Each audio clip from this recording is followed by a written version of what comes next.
आज आपको सुनाने जा रहा हूं एक ऐसी रहस्यमय चोरी की कहानी जिसको हुए करीब 30 साल हो चुके हैं, लेकिन अभी भी इसके कई रहस्य अनसुलझे हैं। इस कहानी की शुरुआत होती है 1993 के जून महीने से। असल में ये वो दौर था जब एयरपोर्ट्स की ज़्यादा सुरक्षा नहीं होती थी, 9/11 नहीं हुआ था और बहुत ज़्यादा इतनी सिक्योरिटी वगैरह एयरपोर्ट्स पर नहीं होती थी। तो ये आपको जानना ज़रूरी है, तभी आप इस कहानी को समझ पाएंगे। अब इस कहानी की शुरुआत होती है 6 चोरों से, जो ये डिसाइड करते हैं कि हमें एक ऐसी जगह को लूटना है जहाँ बहुत सारा पैसा हो और हम एक ही बार में बहुत सा पैसा लेकर उड़ जाएं। फिर वो ज़ीरो इन करते हैं नेपाल की राजधानी काठमांडू के एक कसीनो को, क्योंकि पता चलता है कि कसीनो में बहुत कमाई होती है। फिर ये पता किया जाता है कि किस दिन होती है कमाई, जिस दिन एक ही दिन में कमाई की जाए और वहाँ से उड़ जाया जाए। तो पता ये चलता है कि 31 दिसंबर की रात को कसीनो में सबसे ज़्यादा कमाई होती है। अब ये लोग प्लान करते हैं कि 93 के दिसंबर महीने में हम ये चोरी करेंगे, 31 दिसंबर को। लेकिन उसके 6 महीने पहले ये रॉयल कैसीनो के पास एक बहुत बड़ा आलीशान बंगला किराए पर लेते हैं और वहाँ रहने लगते हैं। धीरे धीरे ये क्या करते हैं कि उस रॉयल कैसीनो के जो एम्प्लॉयज़ थे उनसे दोस्ती करना शुरू करते हैं, उन्हें अपने घर पर बुलाते हैं और सबको दिखाते हैं कि बहुत रिच हैं। दोस्ती करते हैं, घर बुलाते हैं, पार्टी करते हैं, गिफ्ट्स देते हैं।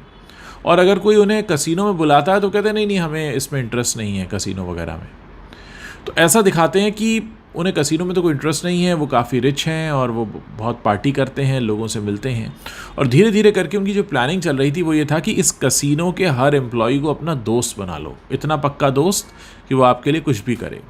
तो धीरे धीरे उसके जो सिक्योरिटी गार्ड्स थे, मैनेजर थे, अकाउंट पर्सन थे, सबसे दोस्ती कर लेते हैं। लेकिन कभी उस कसीनो में कदम नहीं रखते।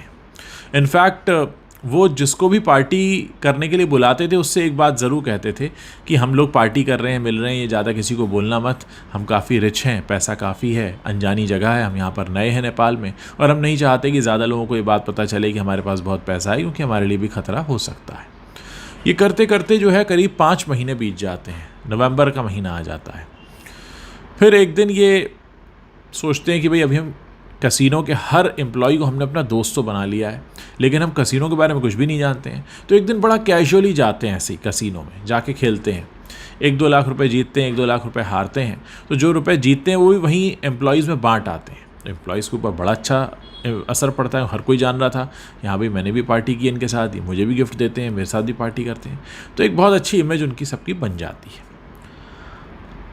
फिर धीरे धीरे उस कसीनो में भी कैजुअली जाना शुरू करते हैं और पूछते हैं भाई आप तो बहुत पैसा रखते होंगे, क्या सिक्योरिटी रहती है भाई, हमारे पास भी, हमें भी बताओ। इस तरह से बहुत ही कैजुअली पूछते हैं, कुछ किसी को शक भी नहीं होता क्योंकि वो अपने आप को बहुत रिच शो करते थे, सबके साथ पार्टी करते थे। धीरे धीरे कसीनो की जानकारी भी निकाल लेते हैं। इधर जहाँ ये रुके हुए थे वहाँ पास में एक खाली प्लॉट था। उस खाली प्लॉट में एक कमरा बना हुआ था और वहाँ सतपाल नाम का एक लड़का रहा करता था। वो सतपाल नाम का लड़का किसी गांव का था और ये जो प्लॉट था ये उसके पिता के दोस्त का था। उन्होंने बुला लिया था भाई आके यहाँ रहो, कोई कब्जा वब्जा ना कर ले। अच्छा, वो जो सतपाल लड़का था उसके पास कोई काम तो था नहीं, वो इनके घर पे बड़ी नज़र रखता था कि यार ये कौन लोग हैं, इनके बड़ी पार्टी होती है। वो कई बार उनसे दोस्ती करने की कोशिश करता था लेकिन उससे वो बात ही नहीं करते थे। वो बात करते थे तो सिर्फ रॉयल कसीनो के किसी एम्प्लॉय से करते थे। और सतपाल बेचारा बहुत चक्कर लगाता था कि कभी तो मुझे देख लें, कभी तो मेरे बात हो जाए इनसे। होते होते ये होता है कि एक दिन सतपाल सुन लेता है कि आपस में बात कर रहे हैं कि हम कुछ दिनों में बड़े अमीर होने वाले हैं। तो कहते हैं ये तो पहले से अमीर हैं, और कितने अमीर होने वाले हैं, कुछ चल रहा है क्या? तो ये जाकर उनसे पूछ भी लेता है। अब ये लोग घबरा भी जाते हैं कि ये कहता है हमने सुना है कि आप बहुत अमीर होने वाले हैं, कोई काम कर रहे हैं, आप मुझे भी इसमें इन्वॉल्व कर लीजिए। उसको भगा देते हैं कि भाई आपने कुछ गलत सुना होगा। लेकिन ये लोग इधर डर भी जाते हैं कि यार इसको कहीं कुछ पता तो नहीं चल गया। खैर, होते होते अब आते हैं हम वारदात वाली रात, यानी 31 दिसंबर को ये पहुंचते हैं। हाथ में एक एक मिठाई का डब्बा लेकर 6 लोग अलग अलग टेबल पर बैठते हैं और वहाँ इनकी काफ़ी आवभगत होती है। सारे एम्प्लॉयज़ जानते ही हैं, सबके साथ पार्टी कर चुके हैं, सबको गिफ्ट दे चुके हैं। फिर ये वहाँ पे आकर अनाउंस कर देते हैं कि आज जितना भी ड्रिंक्स है और सब कुछ है ये उनकी तरफ से है और कल तो 1994 आ ही जाएगा। एम्प्लॉयज़ को भी पता था बड़े रिच हैं, तो उन्होंने कहा ठीक है साहब। 200 लोग वहाँ पे मौजूद थे, सब बड़े खुश हुए, खूब खाना पीना शुरू कर दिया। फिर उन्होंने सबको ना मिठाई देनी शुरू की। तो रात 12 बज चुकी थी, न्यू ईयर हो चुका था, सबके बीच में मिठाई डिस्ट्रीब्यूट करनी शुरू की, और होते होते ये हुआ कि सब एक एक करके लुढ़कने लगे। अब इसके बाद ये हुआ कि इन्होंने ये देखा कि ज़्यादातर लोग तो लुढ़क चुके हैं, क्योंकि मिठाई में पहले से ही नशे की दवा ले गए थे, और कोर्ट में अपने इन्होंने रखी हुई थी पिस्टल्स वगैरह। इनकी चेकिंग हुई नहीं, क्योंकि सब जानते थे। अब ये क्या करते हैं कि देखते हैं मैनेजर भी लुढ़का हुआ है, एक चाबी मैनेजर के पास रहती थी तिजोरी की, एक सिक्योरिटी वाले के पास। तो दोनों चाबियां निकालते हैं। जो 2-4 लोग होश में रह गए थे उन्हें साइड करते हैं, एक कमरे में बंद कर देते हैं। फिर 1-2 एम्प्लॉई ऐसे थे जिनको थोड़ा होश था हल्का हल्का, उनसे कहते हैं देखो भाई तुम्हारा भी फ़ायदा होगा, हमारा भी होगा, हमको ये काम करने दो। सीधे तिजोरी जो उनका लॉकर रूम था वहाँ जाते हैं। करीब 500 करोड़ रुपया ऐसा बताया जाता उस रात था। उसको ये करीब अपने साथ 22 बैग वहाँ पे रखे हुए थे ऑलरेडी, क्योंकि ये पैसा जो था इन्हीं बैग्स में भरकर रोज़ाना जाया करता था बैंक में। तो करीब 22 बैग थे, उन 22 बैग में ये पैसा भरते हैं। बाहर ट्रक खड़ा था, ट्रक में लोड कराते हैं, और फिर ये वहाँ से निकल पड़ते हैं एयरपोर्ट के लिए। एयरपोर्ट में इन्होंने पहले से कार्गो बुक कर रखा था, और पर्ची दिखाते हैं कि भाई ये वो सामान है जो हमने बुक किया था। कार्गो में ट्रक अंदर चला जाता है, और ये अपने आराम से एयरपोर्ट के अंदर दाखिल होने लगते हैं। इस बीच क्या हुआ कि जो कुछ एम्प्लॉय थे जो होश में थे, उनको लगता है कि भाई ईमानदारी की बात तो ये है कि हम बता दें, तो वो शोर मचाते हैं कि भाई ये क्या हो गया, चोरी हो गई, चोरी हो गई। पुलिस को इन्फॉर्म करते हैं, पुलिस आती है, पुलिस को बताया जाता है। फिर बताया जाता है कैसे ट्रक में गए कि ऐसा ट्रक था। पुलिस पता करती है तो पता चलता है कि इस तरह का ट्रक तो एयरपोर्ट में गया है। पुलिस एयरपोर्ट पहुंच जाती है। जब पुलिस एयरपोर्ट पहुंचती है तब तक ट्रक जो था वो सारा सामान वहाँ पे डिलीवर हो चुका था, कार्गो में चढ़ चुका था, ट्रक खाली था। इनको पता चलता है कि पुलिस आ गई है, तो ये उस ट्रक को लेकर भागते हैं, खाली ट्रक को लेकर, पुलिस को गुमराह करने के लिए, कि उनको लगे कि ट्रक जो है नेपाल में ही घूम रहा है अभी। भागते भागते पुलिस पीछा करती है, और होते होते ये होता है कि ये काठमांडू की एक नदी में ट्रक को गिरा देते हैं, और वहाँ पर फिर अभियान चलता है। गोताखोर वगैरह बुलाए जाते हैं, इनको निकाला जाता है, 6 के 6 अरेस्ट हो जाते हैं। ट्रक की तलाशी ली जाती है, ट्रक में कुछ है ही नहीं। अब पुलिस बड़े चक्कर में कि यार ये क्या हो गया, और ये लोग भी कहते हैं हमें कुछ नहीं पता, हमें कुछ नहीं पता। अब इधर ये सब चल रहा है, 1 जनवरी की शाम हो गई है, पुलिस परेशान है, क्या हुआ, इतना पैसा गायब हो गया।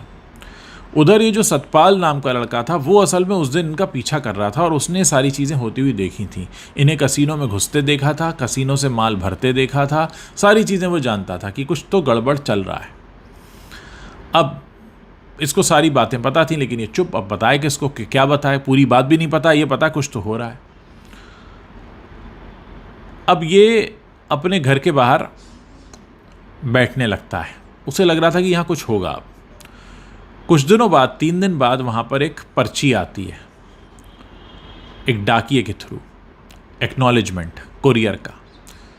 तो दरवाज़ा खटखटा कर वो जाने लगता है, क्योंकि वहाँ तो कोई होता नहीं उनके पुराने वाले घर में, जहाँ बंगलों में रुके हुए थे वो 6 लोग। तो ये डाकिये के पास पहुँचता है, कहता है कि अरे आप क्या इनको ढूंढ रहे हैं? हाँ, वो कहीं बाहर गए हैं, आप मुझे दे दीजिए, लिफाफा मैं दे दूँगा उनको। उसको दे देता है। लिफाफा खोलता है, उसमें एक एनवलप होता है, एनवलप में पर्ची होती है। पर्ची वो पढ़ता है तो कि कार्गो की रसीद है, उसमें यह है कि आप फ़लाँ फ़लाँ जगह जाकर जो है अपना कलेक्ट कर लें। ये फिर कार्गो के नेपाल ऑफिस पहुंचता है, वहाँ से पर्ची दिखाता है तो वो कहते हैं हाँ आपका तो हमने डिलीवर कर दिया है, 24 घंटे बाद जमाइका में डिलीवर हो जाएगा। जमाइका है वेस्ट इंडीज़ में। इसका दिमाग चकराता है कि सारा सामान, सारा पैसा, यानी कि 22 बैग जो गए हैं ये जमाइका में डिलीवर हुए हैं। खैर ये कुछ जुगाड़ करता है और जमाइका पहुंच जाता है, उस एड्रेस पे पहुंचता है जो एड्रेस था। वहाँ देखता है एक बूढ़ा व्यक्ति अकेला रहता है, उससे ऐसी पूछता है कि भाई यहाँ कोई डिलीवर हुआ है? तो कहता है कुछ भी डिलीवर नहीं हुआ है। फिर ये जमाइका के कार्गो ऑफिस में जाता है और वहाँ से ये सारी चीज़ें, रसीद जो दिखाता है, उनको लगता है इन्हीं का माल है, कुरियर है, किसी को क्या पता। वो सारा जो माल था, जो 22 बैग थे, वो इसे दे दिए जाते हैं। इधर पुलिस इनके पीछे पड़ी है, ये तो जमाइका पहुंच के बैग की डिलीवरी लेके सारे काम कर रहा है। इधर पुलिस जब जोर बनाती है इन 6 चोरों पर, पहले तो कुछ नहीं बोलते, फिर बाद में टूट जाते हैं और कहते हैं कि हाँ साहब हमारा ये प्लान था, हमने ऐसे ऐसे वो सारा पैसा जमाइका भेजा है, हमारा प्लान ये था कि हम में से कोई 1-2 भी बच जाएगा तो वहाँ चला जाएगा, पैसा रिसीव हो जाता, हम वहाँ से करेंसी को कन्वर्ट कर लेते, और अगर हम में से कोई पकड़े भी जाते तो जब भी जेल से छूटते तो वो जमाइका जाते और वहाँ पर जाकर हम पूरा पैसा जो था उसका ऐश करते, मज़े करते।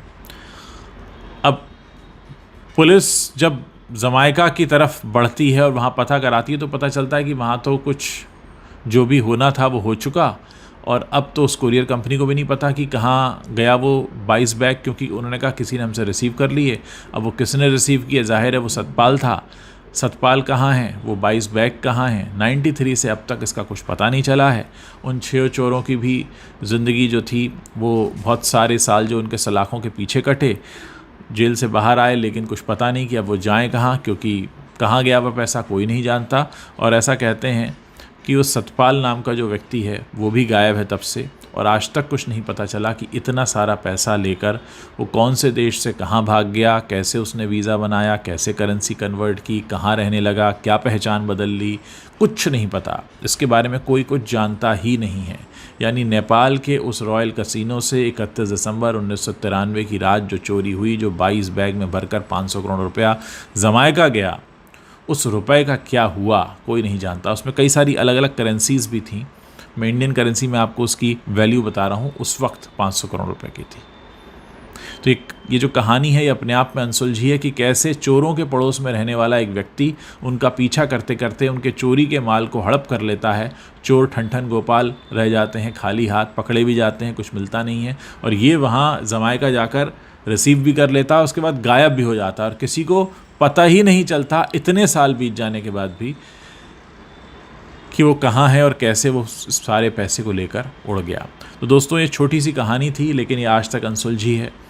पर कहने का मतलब यही है कि कानून के हाथ बहुत लंबे होते हैं। अगर आज भी कानून चाहे, अगर सारे देशों की पुलिस मिलकर ढूंढे तो सतपाल को ढूंढ सकती हैं, लेकिन उस वक्त की टेक्नोलॉजी और अभी की टेक्नोलॉजी में बहुत फ़र्क है। उस वक्त एयरपोर्ट पर इतने पहरे नहीं होते थे, हर जगह सीसीटीवी कैमरा नहीं होते थे, बायोमेट्रिक्स की पहचान नहीं होती थी, बायोमेट्रिक्स के ज़रिए आप लोगों को नहीं पकड़ पाते थे। बहुत सारी चीज़ें थी जो उस वक्त नहीं होती थी, और इसी वजह से उसने फ़ायदा उठाया, अपना दिमाग तेज़ चलाया, और वो सारे पैसे लेकर कहाँ गायब हो गया आज तक कोई नहीं जानता।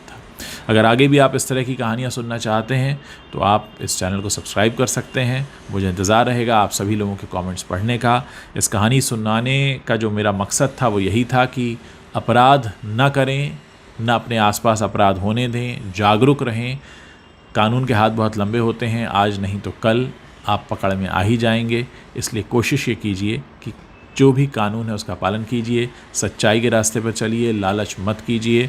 लालच थोड़ी देर के लिए तो मज़ा देता है, लेकिन बाद में बहुत बड़ी सज़ा देता है।